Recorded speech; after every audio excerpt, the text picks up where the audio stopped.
We have breaking news for you this afternoon. The APD SWAT team is currently at a home in the 4400 block of South Parker.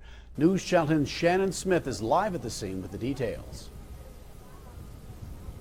Walt, is about an hour ago when the APD SWAT team was called out here to 44th and Parker to this two-story white house you can see behind me because they said a resident would not come out. Now let me get out of the way so you can see they're looking for one suspect. Like I see, you can see we have an armored vehicle out there with the SWAT team. Lots of police cars around here and blocked off from Bowie Street down about 3 blocks east from here. Now we've heard they've started verbal negotiations a couple times trying to ask this suspect to get out of the house. No luck so far to our knowledge, and they're continuing to work this. Lots of police presence in the area. If you can avoid it, please do, so they can get this job done and get the person you're looking for. We'll continue to update you here and on Facebook with a live video directly following this broadcast right here. But for now, back to you, Walt, reporting live in Southwest Amarillo. Shannon Smith, News Channel 10.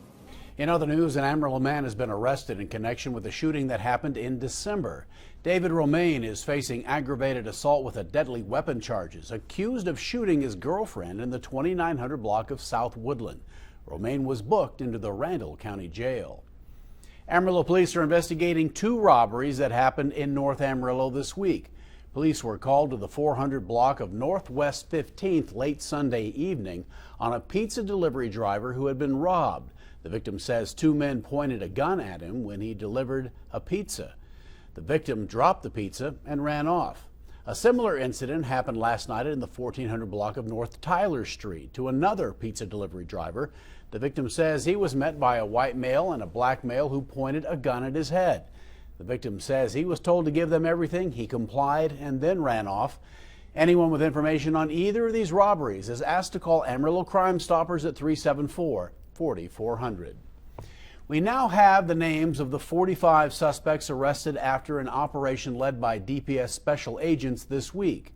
Breanne Chamness, Robert Kelly, Trelatha Sims, and Robert Ramirez were all arrested out of Amarillo. Michelle McCormick of Sanford and Mario Marino of Pampa were also taken into custody. Their charges include possession of a controlled substance, assault of a household member, theft, criminal mischief, and burglary of a building. The Potter County Sheriff's Office is the latest law enforcement agency to receive recognition for the way they handle certain cases. News Channel 10's Mary Coleman joins us now with more on the Missing Kids Readiness Project. The Potter County Sheriff's Office is one of only 3 law enforcement agencies in the entire state of Texas to receive this recognition. And if you have a child, you'll be happy to know what the recognition is all about. The Missing Kids Readiness Project promotes the, quote, best practices for responding to calls of missing, abducted, and sexually exploited children. The Potter County Sheriff's Office was recognized by the National Center for Missing and Exploited Children for meeting certain training and following policies demonstrating preparedness for responding to a missing child incident. They are the only law enforcement agency in the Panhandle with that title, and it is not a walk in the park to receive the recognition, which may be why there are so few agencies in Texas with the designation. A chief or sheriff completes training along with all personnel, and the agency must adopt a specific policy for missing children cases. It means a lot because, when it comes to things like, missing children, you want to be ready. You want to be on top of your game, and it is a very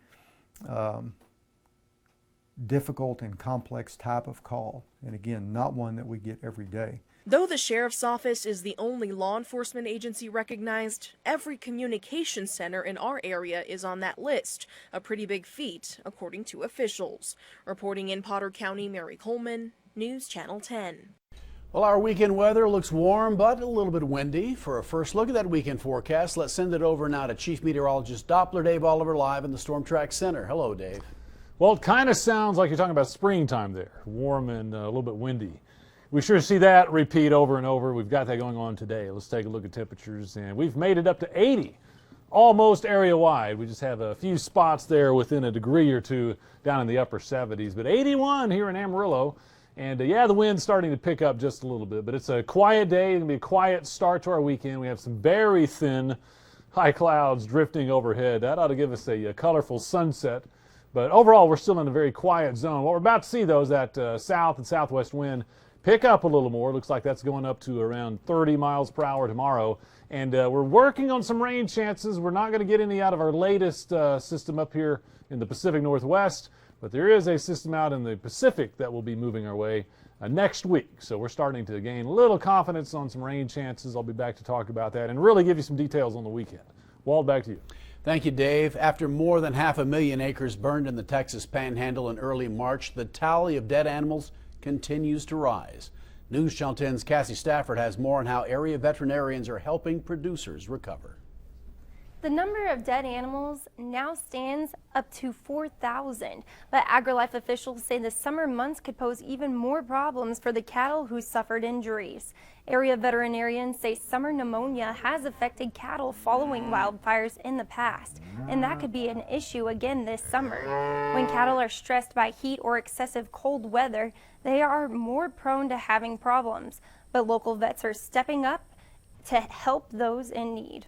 They have certainly stepped up and helped our ranchers, and they're still doing it because a lot of these cattle that didn't get burned have now got respiratory ailments that all the smoke and ash and things that these animals have breathed for weeks on weeks now have damaged their lungs.